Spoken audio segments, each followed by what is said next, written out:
In this lesson, we're going to set up your contact form. And again, your contact form is a form that you build in Sprout, you embed onto your website, and then when your clients and your potential clients go to your website, browse your work, fall in love with your work, and then want to get in touch with you, they fill out your contact form and they become a lead in Sprout Studio. Now, of course, you can also use your own contact form on your website. Perhaps that's on Squarespace, or maybe it's on WordPress and you want to use a form builder like Gravity Forms, or maybe you want to use another one and then hook it all up via Zapier. There's lots of different ways to do it, but for this lesson, we're going to walk through doing it with a Sprout contact form. I have the contact form section here pulled up in Sprout, and you can make as many contact forms as you'd like. So you're not limited to just one. You can make multiple depending on how many brands you have, depending on how many different websites that you have. You can customize your contact form and then build it and embed it on various different pages and different websites. But I've got my default contact form pulled up right here.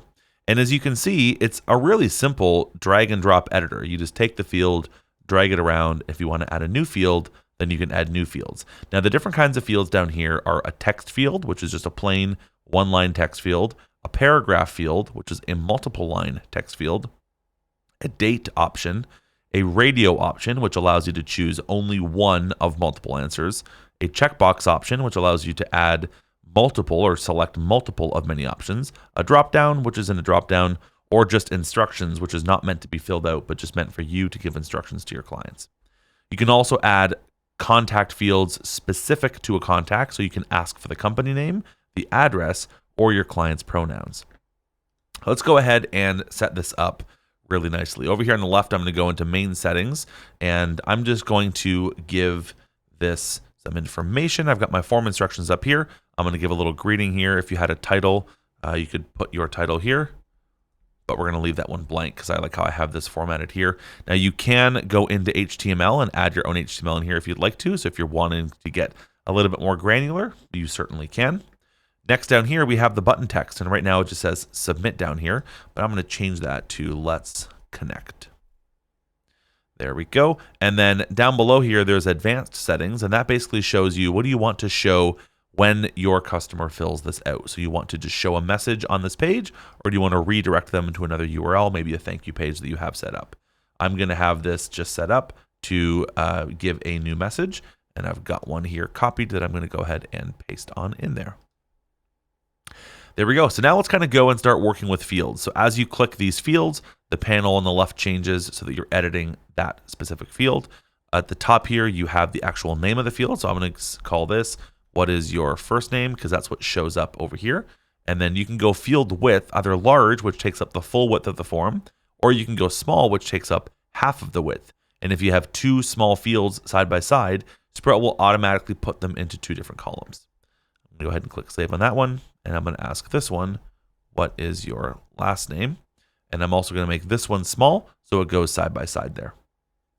Next, I'm going to go ahead and add the pronouns question here. It's a question I love to ask on all my contact forms so I can respect my client's pronouns. So I'm going to go ahead and name this, and I'm going to say, what are your pronouns? And I'm going to leave this one full width. Email address, I'm going to, again, just change the question so it says, what is your email address?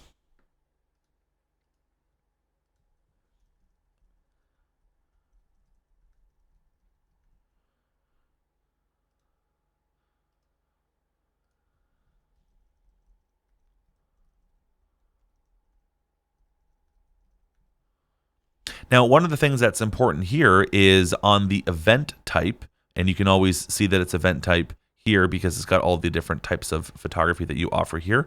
By default, they're all going to show up there, or at least the ones that you have turned on in your shoot types. If you remember back when we did that lesson on getting set up, we walked through setting up your shoot types, and then you could turn on or off and make it available in a contact form. So by default, they're all there. If you want to remove some of them, you can just click X, and that way your client can only choose from the options that you have here.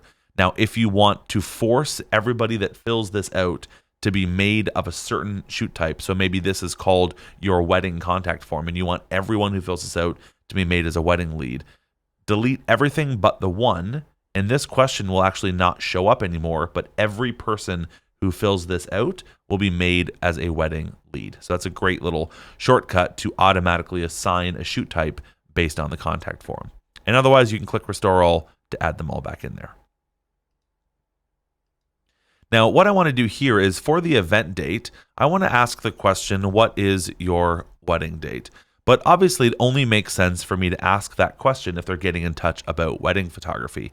So what I'm going to do is I'm actually going to make this question conditional, and I'm going to say I only show this if they answer this question, what kind of photography you're looking to get in touch about, if it equals wedding. So this question now will only show up if they answer wedding for this question. And let's keep walking down here. I want to ask the question, how did you first come to, I'm going to kind of tweak this. How did you first come to discover me as a photographer? And that's the lead source there. The last thing that we're going to ask here is a little question. I'm going to build out a checkbox section here. And I'm going to go ahead and ask the question, which of the following is most important to you from your wedding photography? And I've got a bunch of answers here that I've already pre-written that I'm going to paste in here. And again, this is a checkbox, so the client can choose as many of these as they'd like. And that way, again, it just kind of gives you a nice full picture over what your client is getting in touch about and what matters most to them.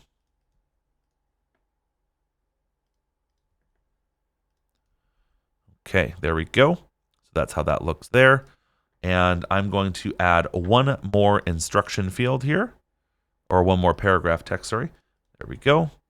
This is a great question I love to ask. It says, picture this, years from now on your 5-year anniversary, you sit down to look at your album, maybe even with your kids, wink. You spend time laughing, telling stories, pointing out the people, and reliving the moments. You close your album, and when you're done and turn to each other, you say, wow, we've come so far. Our wedding day was so blank. Fill in the blank. I love questions like that. It gets our clients thinking a little bit more meaningfully about what it is that we do as a photographer. It also plants some seeds about wedding albums, about longevity, and about the value that photography has to offer. So I love adding little questions like that into my contact forms. Now, what I want to do is obviously asking a question like this only makes sense if they have answered what kind of photography you're getting in touch with and make that wedding. And then similar here, I'm going to make this one conditional only if they're getting in touch about wedding photography. And there we go. That's my contact form. So now I can take this, I can link to it, I can embed it, and I can put it onto my website so that my clients can get in touch. I'm going to go ahead and save this, and I'm going to go over here. We're going to click Embed. I'm going to show you just quickly the options here. There's 3 options for embedding this. This is not necessarily technical. All you have to do is copy and paste this. The Sprout contact forms work with Squarespace, with Wix, with WordPress, with any website builder that allows you to paste in HTML. This should work for you. By default, the recommendation is to use the script tag. If that's not working, or if your website provider suggests otherwise, there is an iframe tag as well, or you can build the static code if the website is a little bit more limited. But by default, let's go ahead and assume that we're going to use the script tag. Otherwise, what you can do is you can actually just view a standalone contact form, just like this.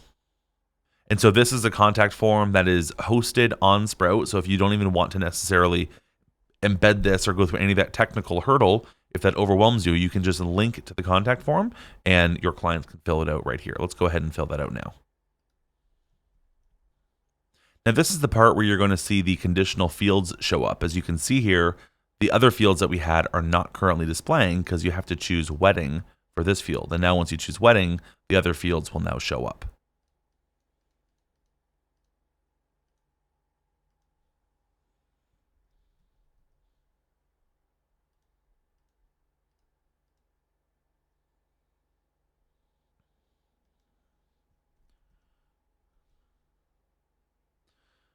Okay, now we'll go ahead and press the Let's Connect button. And this is where we had set up the Sprout contact form to display the thank you message once we were complete. Of course, you could have Sprout instead redirect you to a different website, but this is the thank you page that we have created here.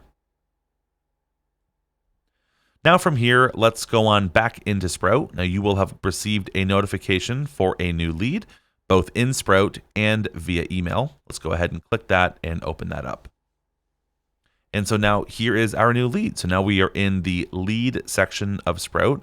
If I go back over here to the lead section, you can see that I've got 2 leads there. I'm going to go ahead and just snooze that. And there we go. There's the 1 lead. So I'm going to open up that Olive Kinder's wedding. We have the shoot type here specified. We have the status specified as being new. We have the lead source as Instagram. I've got all of Olive's information, including the pronouns right here up front and center, email and phone number. And we have the shoot date specified up here. Now, there's also this at a glance section here that gives you all the information about this at a glance. If I open up this contact form details note, it's going to show me all the answers that this client filled out on that contact form.